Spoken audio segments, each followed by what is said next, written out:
পালিত হচ্ছে।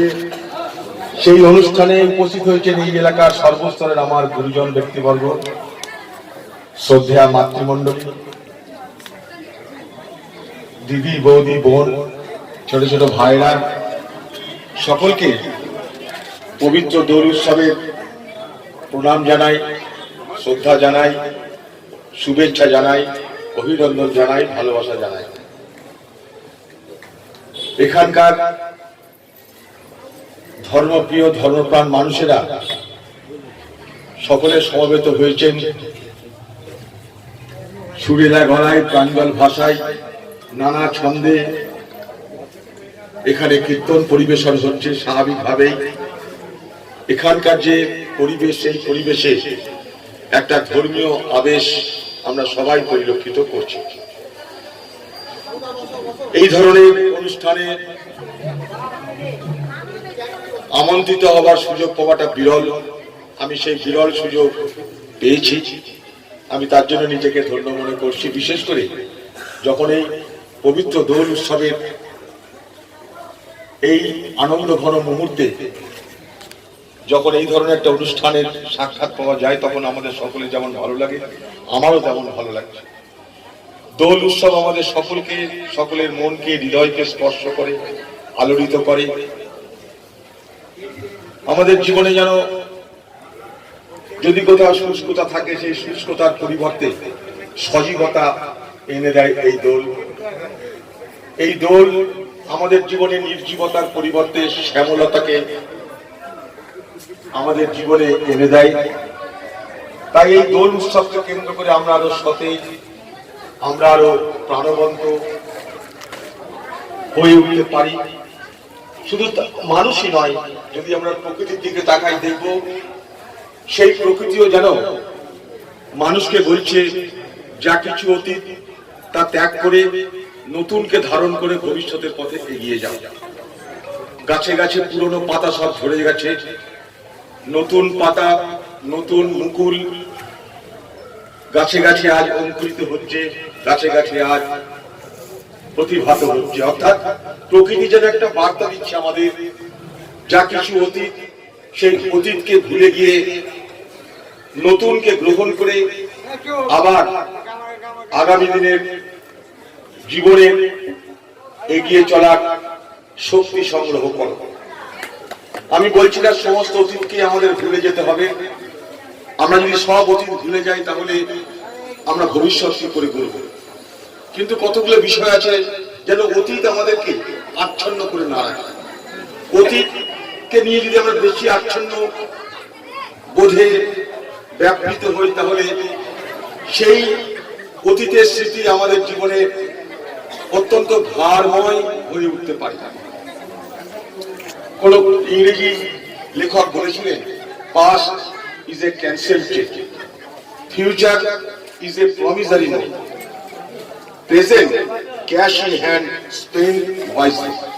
অর্থাৎ অতীত একটা ক্যান্সেল চেক, ভবিষ্যৎ আমাদের জন্য নতুন সম্ভাবনা, বর্তমান আমাদের কাছে অর্থ দিয়েছে, সেই অর্থ অর্থাৎ আমাদের জীবনের মূল্যবোধ, আমাদের জীবনের আদর্শ, সেগুলোকে খুব বুদ্ধি করে খরচ করতে বলেছে, যাতে বর্তমানকে আমরা পেয়েছি, আমাদের জীবন যে পেয়েছি, এই জীবনকে যেন আমরা কখনো নিজেদের ভুলে, নিজেদের অপরাধের ভুল পথে পরিচালিত না করি।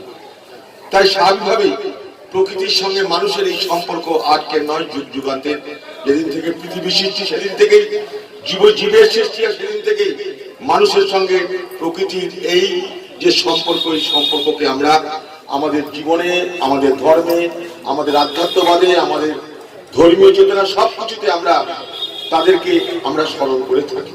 যেমন মনে করুন, বসন্ত উৎসব পালিত হচ্ছে ফাল্গুন মাসে, বসন্ত উৎসব। দেখুন, এই সময় প্রকৃতিও ঋতু পরিবর্তন করছে। বাংলার 6টা ঋতু দেখার আমাদের সৌভাগ্য হয়। বাংলা ঋতু পরিবর্তনের সঙ্গে সঙ্গে যেন আমাদের উৎসবগুলোরও ধরন, ধারণ, আকার, আয়তন সবকিছু যেন বদলে যায়। যখন আজকে ফাল্গুনের এই বসন্ত উৎসব, এই বসন্ত উৎসবে আমরা বলি কি এটা রঙের উৎসব।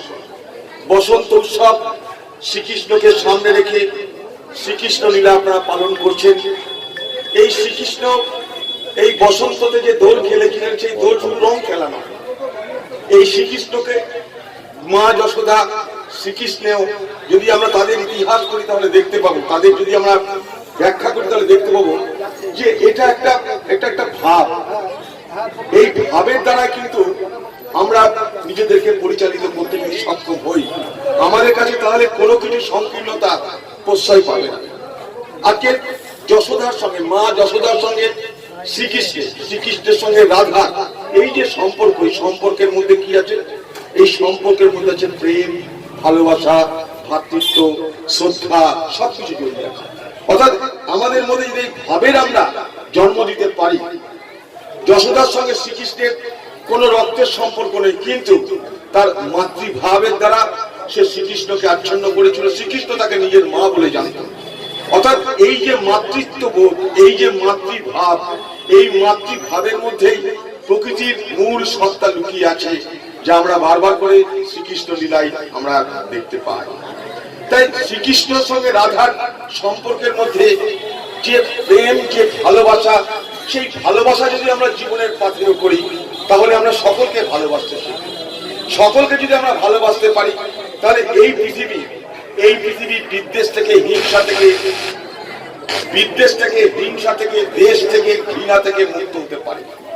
অর্থাৎ শ্রীকৃষ্ণ লীলার মধ্য দিয়ে আমাদের মধ্যে সেই ভক্তি ভাব, সেই প্রেম ভাব, সেই মাতৃত্ব ভাবের প্রতিফলন ঘটানোর চেষ্টা করে থাকে। আমি অনেক কথা বলে ফেললাম, খুব আনন্দ করুন আপনারা।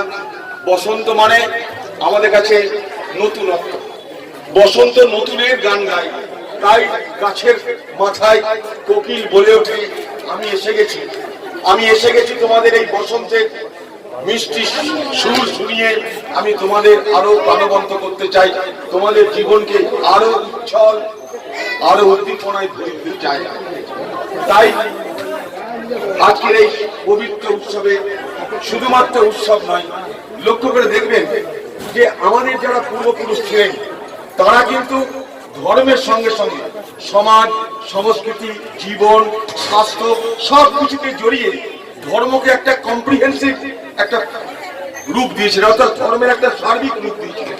ধর্মের মধ্য দিয়ে সামাজিক সম্পর্ক, ধর্মের মধ্য দিয়ে আধ্যাত্মিক সম্পর্ক, ধর্মের মধ্য দিয়ে ধার্মিক সম্পর্ক, ধর্মের মধ্য দিয়ে স্বাস্থ্য সচেতনতা, ধর্মের মধ্য দিয়ে নারী সচেতনতা, যা কিছু আমরা দেখতে পাচ্ছি আজকের পৃথিবীতে সবকিছুর সৃষ্টি কিন্তু অরিজিন কিন্তু রয়ে গেছে আমাদের সেই সংস্কৃতির মধ্যে, যেগুলোকে আমরা খোঁজার চেষ্টা করি না। আজও আমাদের বোনেরা সেই সংস্কৃতিকে বাঁচিয়ে রেখেছে, আমি তাদেরকে ধন্যবাদ জানাই।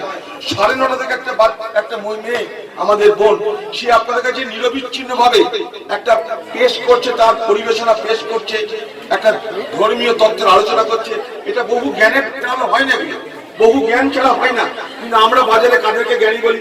যারা ইন্টারনেট চালাতে পারে, কিছু ইংরেজি ফটো করে দিল, আমরা তাদেরকে জ্ঞানী বলি।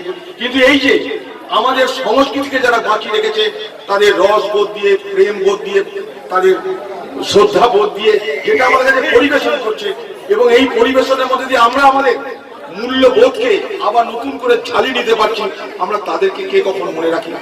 তাদেরকে আমরা মনে রাখি না।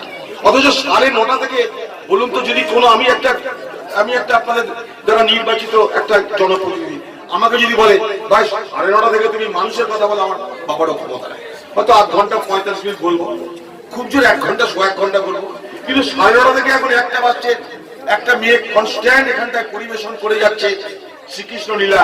এটা কিন্তু বহু কঠিন ব্যাপার। এই যে সংস্কৃতি আমাদের ধরে রেখেছে, বাংলার সংস্কৃতিকে, এটার জন্য তাদেরকে আমি বিশেষভাবে ধন্যবাদ জানাই। তাই সবাইকে মনে রাখতে হবে আমাদেরকে যে হিন্দু ধর্ম কিন্তু যুগ যুগ ধরে উদারতার কথা বলেছে। সেই উদারতার প্রমাণ এই শ্রীকৃষ্ণ লীলা। এই শ্রীকৃষ্ণকে আমরা বিভিন্ন ভাবে, ভিন্ন ভিন্ন রূপে, ভিন্ন ভিন্ন যুগে আমরা দেখেছি।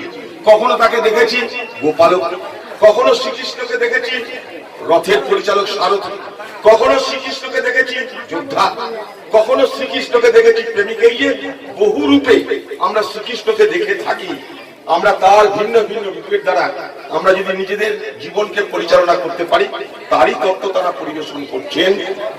আমাদের হিন্দু ধর্ম উদার ধর্ম, এই কথা এই কারণে বলছি, কারণ হিন্দু ধর্ম বলছে রুচিরান বৈচিত্র্য দ্বিজ কুটিল নানা পথ জুসান নির্মেক গম্য স্তোষী কয় সমর নব ইব। নদীর উৎপত্তি স্থল ভিন্ন ভিন্ন পাহাড়ে হতে পারে, সেই উৎপত্তি স্থল যেখানেই হোক না কেন নদীর শেষ লক্ষ্য সমুদ্র, অর্থাৎ নদীর জীবনের শেষ সত্যের নাম সমুদ্র। তেমনি আমাদের জীবনের শেষ সত্যের নাম কোন মহাশক্তি, যে মহাশক্তিকে হিন্দুরা বলে ভগবান, মুসলমানরা বলে আল্লাহ, খ্রিস্টানরা বলে যিশু, বুদ্ধিস্টরা বলে বৌদ্ধ। অর্থাৎ সত্যটা কি? সত্য হচ্ছে এক। যারা বিজ্ঞ মানুষ, যারা মহাপুরুষ, তারা সেই সত্যকে ভিন্ন ভিন্ন রূপে ভিন্ন ভিন্ন ভাবে ব্যাখ্যা করেছে। তাহলে কি দাঁড়াচ্ছে? Truth is one, truth is one, but the wise men call it in different names. অর্থাৎ সত্য একটা, কিন্তু যারা মহাপুরুষ তারা সেই সত্যকে ভিন্ন ভিন্ন নামে ব্যাখ্যা করেছে। আমরা যদি এই সার সত্যটা বুঝতে পারি যে হিন্দুর কাছে যেটা হচ্ছে ভগবান, মুসলমানের কাছে সেটা হচ্ছে আল্লাহ, খ্রিস্টানের কাছে সেটা হচ্ছে যিশু, বুদ্ধিস্টের কাছে সেটা বৌদ্ধ, তাহলে এই পৃথিবীতে ধর্মের নামে, সংস্কারের নামে আর কোনো হানাহানি থাকে না। অর্থাৎ আমাদের পূর্বপুরুষরা তারা সেই বেদ বলুন, উপনিষদ বলুন, গীতা বলুন, আমাদের পূর্বপুরুষরা যারা কোরআন রচনা করেছে, উমর কিতাব কোরআন, যারা বাইবেল রচনা করেছে, তাদেরকে যদি আমরা মনে করি প্রত্যেকটা ধর্মের মানুষ প্রকৃত অর্থে ধার্মিক হব, তাহলে কিন্তু পৃথিবীতে আর কোনো অশান্তি থাকে না। সমস্যা হচ্ছে আমরা সবাই ধার্মিক হবার ভান করলেও প্রকৃত অর্থে ধার্মিক নই, অথবা ধর্মের চর্চা করলেও তার যে নির্দেশ উপদেশ সেগুলো আমরা আমাদের জীবনে বাস্তবায়িত করতে চাই না, মানতে চাই না। সমস্যাটা এই জায়গাটা। তাই আমি অনেক কথা বলে ফেললাম। আমরা ভিন্ন ভিন্ন রূপে ভগবানকে দেখে থাকি, ঈশ্বরকে দেখে থাকি। তাই তুমি সন্ধ্যা, তুমি দিবা, তুমি গোমা জামিনী, কখনো পুরুষ মা, কখনো বা কামিনী। রাম সেজে ধনুর ধর্মা, কৃষ্ণ সেজে বাঁচি, ভোলাতে শিবের মন এলো কেশি। তুমি স্বর্গ, তুমি মর্ত, তুমি গোপাতাল, তোমা হতে হরি ব্রহ্মা, দ্বাদশ গোপাল। সবাই ভালো থাকুন।